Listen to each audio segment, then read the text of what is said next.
নাটক করে ভালো সাজা যায় সবার কাছে, তবে সেটা কিন্তু বেশি দিনের জন্য না। আর মুখোশ একদিন না একদিন খুলেই যায় মানুষের, অপেক্ষা শুধু সময়ের থাকে। এই হচ্ছে কথা। হ্যালো এভরিওয়ান, আসসালামু আলাইকুম। আশা করছি যে যেখানে আছেন ভালো আছেন, সুস্থ আছেন। আল্লাহর অশেষ রহমতে আমিও অনেক ভালো আছি। আজকের আরেকটি ডেইলি ব্লগে সবাইকে ওয়েলকাম করছি। আই হোপ সবার কাছে ভালো লাগবে। আর কিছু কিছু কথা না বললেই নয়, এর জন্য কিছু কিছু কথা আপনাদের সাথে শেয়ার করে ফেলি। অনেক সময় অনেক কথা বলি। আমার যদি কোনো ভুল ত্রুটি হয়ে থাকে তাহলে ক্ষমার দৃষ্টিতে দেখবেন। তো যাই হোক, আমি একটু টুকিটাকি বাজার করার জন্য এসেছিলাম। আর এখান থেকে কিছু জুস নিব। আমার বরাবরের মতো অ্যাপল জুস ভালো লাগে, আর বেবিরা অনেক বেশি পছন্দ করে অরেঞ্জ জুস, তারপরে স্ট্রবেরি জুস, এগুলো নেওয়া হয়।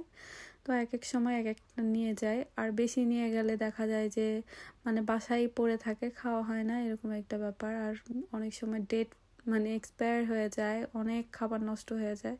তো অপচয় করতে কিন্তু বরাবরের মতো একদমই ভালো লাগে না। তো কিছু করার নেই, অনেক সময় এত কিছু নিয়ে গেলে অনেক সময় দেখা যায় যে ঘরে মানে ফেলে রাখতে হয়। এই একটা ডেট এক্সপায়ার হয়ে গেলে সেটা তো ফেলেই দিতে হয়, সেটা তো আর খাওয়া যায় না। এখান থেকে মিল্ক নিয়েছি, টুকিটাকি নিয়েছি, আর স্ন্যাক্স জাতীয় খাবার নিয়েছি, কারণ অনেক সময় দেখা যায় যে বাচ্চারা চায়, বাসায় থাকলে কিন্তু সব সময় দেওয়া যায়, যখন খুশি তখন দেওয়া যায়, যখন চায় বাচ্চারা।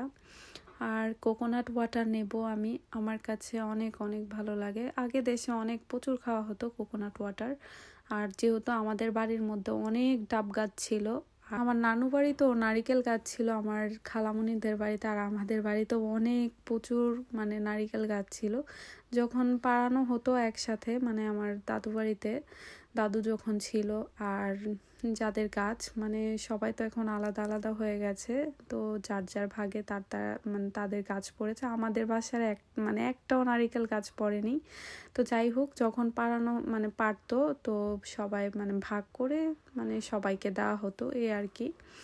আর এখানে দেখছিলাম মানে বেবিদের জন্য যেহেতু কটফিশ নিব, আর এখান থেকে কিন্তু আমি বাচ্চাদের জন্য কখনোই মানে চিকেন বা মিট জাতীয় কোনো কিছু কিনি না আমাদের জন্য, যেহেতু হালাল না এর জন্য। আর এটা মূলত নিয়েছি একজনকে গিফট করব, যেহেতু তারা অন্য ধর্মের, এর জন্য। আর নিয়ে যাওয়ার জন্য বলেছিল আনোয়ারকে, ও যেহেতু কাজের এখানে মানে ওর যে পরিচিত ফ্রেন্ড আছে, তো যেহেতু সকালে কাজে আসতে পারবে না, তো ও ও নিয়ে যাওয়ার জন্য বলেছে, এর জন্য নিয়েছি, এই আর কি। বাসা থেকে বের হলেই কিন্তু হাতের কাছে সবকিছু পাওয়া যায়। আগে যেমন আমি 1 মাসের বাজার মানে বেশি করে করে রেখে দিতাম, এখন আর তা করি না। যখন যেটা প্রয়োজন হয় তখন সেটা কিনে নিয়ে যাই, এই আর কি। আর তো দেখতে পারছেন আমাদের টুকিটাকি কেনাকাটা শেষ, পানিও নিয়েছি, পানি কেনা লাগছে। তো এখন বাসায় চলে যাব।